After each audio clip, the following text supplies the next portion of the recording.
কুমিল্লায়ও বহু যুবক বসে আছে 30-30 লাখ টাকা নিয়া, যে আমেরিকায় ঢুকায় দিতে পারলে 30 লাখ না 40 লাখ দিব। এইখানেও আছে এরকম মনে হয়। শুধু একটু ভালো খাওয়া, একটু ভালো কাপড়, একটু ভালো পোশাক, ঠিক না? এটার জন্যই তো আমি চিনি যারা মেক্সিকোর জঙ্গল পাড়ায় আমেরিকাতে ঢোকে, ওদেরকে আমি চিনি। যারা লিবিয়ার থেকে বোর্ডে বসে ইউরোপে যায়, ওদেরকে আমি চিনি। আমি তো চষা বেড়াই। আলহামদুলিল্লাহ সুম্মা আলহামদুলিল্লাহ, আল্লাহ আমাকে চষায় দুনিয়া। আমি চিনি ওদেরকে, আমি চিনি যারা ইন্দোনেশিয়ার থেকে বোর্ডে বসে অস্ট্রেলিয়ায় যায়, আমি ওদেরকে চিনি। ইন্দোনেশিয়ার অস্ট্রেলিয়া কাছাকাছি। পাপুয়া গিনির থেকে যারা বোর্ডে বৈশা, স্পিরিট বোর্ডে বৈশা যারা অস্ট্রেলিয়া ঢোকে চোরাই পথে, আমি ওদেরকে চিনি। আমি ওই পয়েন্টও চিনি যেখান থেকে এই স্পিরিট বোর্ড যায়। আমি পাপুয়া গিনি গেছি, আমি না যায় বলতেছিলাম, মিডিয়া সার্চ দিয়া বলতেছি, পাপুয়া গিনির মাটি আমাকে চিনি। কুরআন তো বলে উলাইকা, কুরআন তো বলে লাহুম রিজকুন কারীম, তোমাদেরকে আমি ক্লান্তিহীন পালবো, মাথার ঘাম পায়ে ছড়ায় পালবো না। হাদিস তো বলে লারাযাকাকুম কামা ইয়ারযুকুত তাইর, তোমাদেরকে পাখির মতো পালবো। কোরআন তো বলে, কোরআন কোরআন তো আমাকে চিৎকার দিয়া বলে, কোরআন তো আমাকে চিৎকার দিয়া বলে, ইন্নাল ইজ্জাতা লিল্লাহি ওয়া লিরাসূলিহি ওয়া লিল মুমিনিন, ইজ্জতের মালা তোমাদের গলায় পরায়। কোরআন তো বলে আনতুমুল আলাউনা, সবার উপরে তোমরা থাকবে, তোমাদের উপরে আমি কাউকে উঠতে দিব না। সারা দুনিয়া ডান্ডা তোমরা ঘুরাবে, তোমাদের উপরে কাউকে আমি ডান্ডা ঘুরাইতে দিব না। এগুলা সব কোরআনের আয়াত দিলাম কিনা জিজ্ঞাসা করেন হাফেজদের, সব কোরআনের শব্দ। ওই মুসলমান আজকে এই অবস্থা কেন? চলেন অ্যান্সারে চলে আসি, আর লম্বা করার সুযোগ নাই। এই জন্যই আমরা আজকে, এই জন্যই আমরা ওয়াদা থাকা সত্ত্বেও অসুখী, ওয়াদা থাকা সত্ত্বেও নিরাপত্তাহীন, আমরা ওয়াদা থাকা সত্ত্বেও মাথার কাম পায়ে ছড়ায় রুটি খামাইতে হয়, ওয়াদা থাকা সত্ত্বেও সবচেয়ে বেশি নিকৃষ্টের মালাটা আমাদের গলায়। ইজ্জতের মালা না, নিকৃষ্ট, নিকৃষ্ট তমর মালা। যতই ফুল দিয়া সাজান না কেন, ফুলের মালা আমাদের গলায় নেই, ফুলের মালা আমাদের গলায় নেই। কারণ শুধু একটাই, আর কোনো কারণ। উম্মত হিসাবে জন্ম নিলাম তো বটে, অস্তিত্ব নিলাম তো বটে, কিন্তু উম্মত হিসাবে জীবনটা কাটাইলাম, এতটুকুই কারণ। আজকে আমরা উম্মত হিসাবে জন্ম নিছি বলে, মোহাম্মদই বলি বটে, শুধু মুখে বলি মোহাম্মত করি, মুখে ওই কথাই সত্য, বগল মে ইট মুখ মে শেখ করি। কুমিল্লার মানুষ রাগ হয়ে যায়। একজন যুবক এখানে নাই, যুবকরা সারা দিন যখনই চুল কাটার দরকার হয় ঘন্টার পর ঘন্টা টাকা খরচ করে নেটে চুলের স্টাইল দেখতে থাকে। কখনো দিন পার হয়ে যায়, কখনো সপ্তাহ পার হয়ে যায়, তারপরে নেটের থেকে চুলের স্টাইল কি বলে স্ক্রিনশট দেয়, তারপরে যায় সেলুনে চুল কাটে, জিজ্ঞাসা করে নেবে। একজনও এখানে নাই যে রাসূলুল্লাহ সাল্লাল্লাহু আলাইহি ওয়াসাল্লামের আদর্শ মতো চুল কাটে। আল্লাহ রাসূলের আদর্শ মতো একজনও চুল কাটে নাই। যতবার চুল কাটছে, যেই কজন বিয়ে করছি আজ পর্যন্ত একজনও হুজুরের কাছে জিজ্ঞেস করে নাই। যাদের দাড়ি পর্যন্ত পেকে গেছে বিয়ের সময়, যে আমি একটাই তো বিয়ে করব জীবনে, আমি বিয়েটা আমার নবীর আদর্শ মতো করতে চাই, হুজুর আপনি আমাকে একটু বলে দেন আল্লাহ রাসূলের আদর্শ মতো আমি বিয়ে কিভাবে করব, যাতে কিয়ামতের দিন আমার হাত পাতার সুযোগ হয়। যেই দিন দেখা হবে ওই দিন যেন আমি সামনে দাঁড়ায় বলতে পারি, কিছু তো করতে পারি নাই, বিয়েটা আপনার আদর্শ মতো করছিলাম, আপনি আমাকে কি দিবেন দেন না, একজনও তো এখানে নেই। আমার কান্না আপনারা বুঝবেন না, আমি ভিতর থেকে কাঁদতেছি, আমি যুবকদের পায়ে ধরতেছি, আমি মা বোনদেরকে বুঝাইতে চাইতেছি, একজনও তো পাওয়া যাবে না পুরা কুমিল্লায়। আরে হুজুরের মেয়েও পাওয়া যাবে না যে বাসর রাত্রে ফাতেমার সাজে সাজছে। ফাতেমার সাজ কি কিতাবে লেখা নেই? না লেখা নাই? হুজুররা কি বলে লেখা নেই? লেখা নেই। ফাতেমার সাজ কি হারায় গেছে? ফাতেমা কিভাবে সাজছিল বাসর রাত্রে?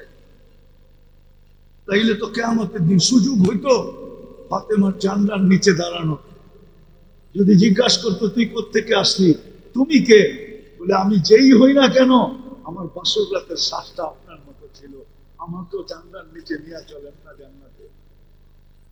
যুবকও তো কিয়ামতের দিন হাত পাততে পারতো, কি কিছু তো করতে পারি নাই, চুলটা আপনার আদর্শ মতো কাটতাম, আমাকে কি দিবেন দেন না। আজকে মুসলমান নির্যাতিত এই জন্য, সব আছে ঘরে কিন্তু সুখ নেই, শুধু এই কারণে। যদিও কোরআন বলে হায়াতান তাইয়্যিবা, যদিও কোরআন বলে হায়াতান তাইয়্যিবা, আজকে মুসলমান নিরাপদ না। সবচেয়ে বেশি নিষ্পেষিত, সবচেয়ে বেশি নির্যাতন, সবচেয়ে বেশি নিরাপত্তাহীনতায় ভুগতেছে মুসলমান, নিজের দেশে থেকে নিরাপত্তাহীনতায় ভুগতেছে। শুধু কারণ এটা যে আমরা উম্মত হিসাবে জন্ম নিলাম তো বটে, কিন্তু উম্মত হিসাবে বাস করতেছি, উম্মত হয়ে বাস করতেছি না। ওই হাদিস সত্য হয়ে গেছে, দয়ার নবী যিনি আরশে যে উম্মত বলেন না, আরশে আরশে আরশে, কেন আরশ নূরের জগৎ। 70,000 পর্দার ওই পাশ থেকে মুসা আলাইহিস সালামকে তাজাল্লি দিছিলেন। ফখররা মুসা সাইখা, উনি দূরে যায় পড়ছেন, 40 দিন বেহুশের মতো ছিলেন, 40 দিন। অথচ কাবা কাউসাইনিও পাতনা, এরকম পাশাপাশি বসা ছিল না। বসে সুম্মা দানা ফাতাদাল্লা, একবারে কাছে হয়ে গেছেন, একবারে কাছে। ওই নূরের জগতে হারায় যাওয়া দরকার ছিল, কিচ্ছু মনে থাকা নাই দরকার ছিল। যেরকম একটা উদাহরণ দিলে বুঝে আসে কিনা, উদাহরণটা ঠিক হবে না, তারপরও বুঝার জন্য দিতেছি। দীর্ঘ সময় পরে যখন সন্তান আসে বিদেশ থেকে, প্রবাস থেকে, তো মা দেখার সাথে সাথে বাক শক্তি হারায় যায়, শুধু কাঁদতে থাকে। 2-4-10 মিনিট পরে বাক শক্তি ফিরে আসে। ছেলে যতই চিল্লাইতে থাকুক, মা তোরটা তো তোর কোলেই চলে আসলাম, কাঁদিস কেন, কিছু বল না। মা বাক শক্তি হারায় ফেলে। উচিত ছিল আল্লাহর কাছে বসা, সবকিছু হারায় যাওয়া, কিন্তু সব হারাইছেন, উম্মত হারান নাই। উম্মত নইলে আপনি আয়াত আত্তাহিয়াতের ভিতরে পড়েন কি করে, ওয়ালা ইবাদিল্লাহিস সালিহিন, এটা তো নবীজি সংযুক্ত করছেন, আল্লাহ তো না। আল্লাহ তো বন্ধুর উপরে সালাম পাঠাইছেন, আসসালামু আলাইকা আইয়ুহান নবী, আল্লাহ তো সালাম দিছেন, কিন্তু বন্ধু উম্মত বলেন না ওইখানে যায় যে আমার উপরে সালাম হলে হবে কি, আমার উম্মতের উপরে যদি না হয়, আমি উম্মত ভুলি তো ভুলি কি কইরা। এই চেয়ারে উম্মত যদি না ওঠে তাইলে আর উঠবে কোন চেয়ারে? এই জায়গায় যদি উম্মত শরীক না হয়, তার স্মরণ হবে কোথায়? এরকম কাছে হব কখন? এরকম পাশে বসবো কখন? এরকম নৈকট্য আর পাবো কখন? বিদায় উম্মতকে ভুলা যাবে না। তখনই বলছে ওয়ালা ইবাদিল্লাহিস সালিহিন, আমার উম্মতের উপরও বলেন, আমার উপরে না, আমার উম্মতের উপরও বলেন। ওই নবী বলতেছেন, ওই নবী একদিন আসবে, আনা বারিদুম মিনহুম ওয়া হুম বুরাআউ মিনহুম, তোমরা আমার ইজ্জত রাখো না, আমিও তোমাদের দাঁড় ধারবো না। মনে হয় আমার শব্দ বোঝেন। তোমরা আমার ইজ্জত রাখো না, আমিও তোমাদের ধার ধারবো না। আনা বারিয়ুম মিনকুম ফাহুম বুরাআ। ইবনে হাজার আসকালানী রহমতুল্লাহ আলাইহি হাদিস লেখছেন, মুনাব্বিহাতে ইবনে হাজার, পাইলে কিতাব পড়ে নিয়েন, ওই কিতাবে এই হাদিস লেখা আছে, সায়াতি আলা উম্মতি জামান ইউহিব্বুনা খামসা ওয়া ইয়ানসাউনা খামসা ফাআনা বারিয়ুম মিনহুম ফাহুম বুরাআ মিন্নি।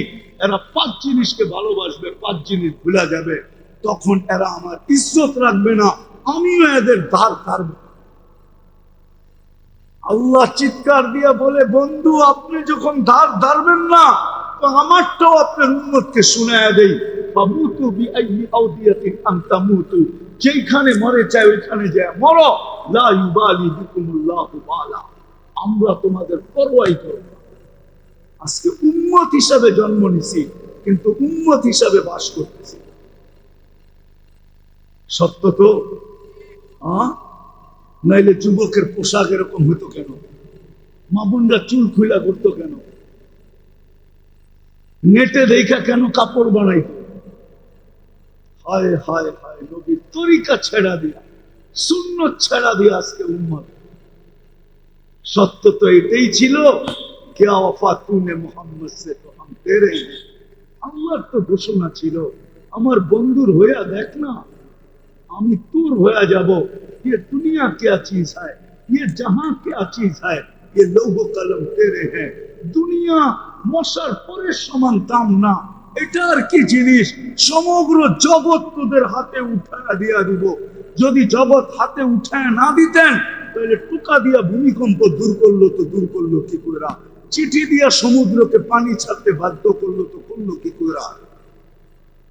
প্রযুক্তিহীন 3000 কিলোমিটার দূরে ভিডিও কল করলো, তো করলো কি করে? এটি তো আমার চোখের দেখাটি বলতেছি, চোখের দেখা। হাতের ইশারায় অগ্নিগিরিকে আবদ্ধ করলো, তো করলো কি করে? পাহাড়ে আবদ্ধ করলো, তো করলো কি করে? মনে হয় কাহিনী আপনাদের জানা নাই। তমিমে দারি রাদিয়াল্লাহু তাআলা আনহু, আমি ওনার কবরে যে সেলুট দিয়া বলছিলাম, সেলুট তমিম, তোমাকে সেলুট। হাত দুইটা রেখে গেলে আমাদের ফায়ার সার্ভিসের দরকার, তুমি হাত দুইটা নিয়ে গেলা কেন? হাত দুইটা রেখে গেলা। দরিয়ায় নীল আমি 6 বার দেখছি, আর ভাবছি হায় যদি চিঠিটা পাইতাম, তাহলে আমাদের পদ্মা, মেঘনা, যমুনার পানির আর সমস্যা হতো। চিঠি ডালতে দেরি, রাখতে দেরি, পদ্মা, মেঘনা, যমুনা পানি চশমাইরা দিতে দেরি করতো না। যদি 4500 কিলোমিটার দরিয়ায় নীল দিতে পারে, তাহলে আমার দূরত্ব তো কয়েকশো কিলোমিটার মাত্র।